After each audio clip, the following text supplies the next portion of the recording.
এই মুহূর্তে আন্তর্জাতিক রাজনীতির এক জটিল দিকচিত্রে আমরা দাঁড়িয়ে। ইরান আমেরিকা সম্পর্ক যখন ক্রমশ উত্তপ্ত, তখন রাশিয়া তার অবস্থান স্পষ্ট করছে। ইরানকে শান্তিপূর্ণ পারমাণবিক শক্তি ব্যবহারের অধিকার দিতে হবে। সম্প্রতি মস্কোতে এক উচ্চ পর্যায়ের বৈঠকে ইরানের প্রেসিডেন্ট মাসুদ পেজেশকিয়ান ও রাশিয়ার প্রেসিডেন্ট ভ্লাদিমির পুতিন সাক্ষাৎ করেন। সেখানে স্বাক্ষরিত হয় এক সমগ্র কৌশলগত অংশীদারিত্ব চুক্তি। এই চুক্তির মধ্য দিয়ে শুধু রাজনৈতিক নয়, পরমাণু সহযোগিতার পথও প্রশস্ত হচ্ছে।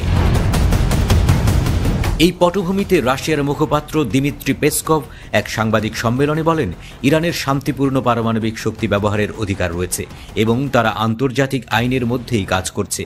আমরা বিশ্বাস করি এই সমস্যার একমাত্র সমাধান হল শান্তিপূর্ণ কূটনৈতিক পথ। এই বক্তব্য এমন এক সময়ে এলো যখন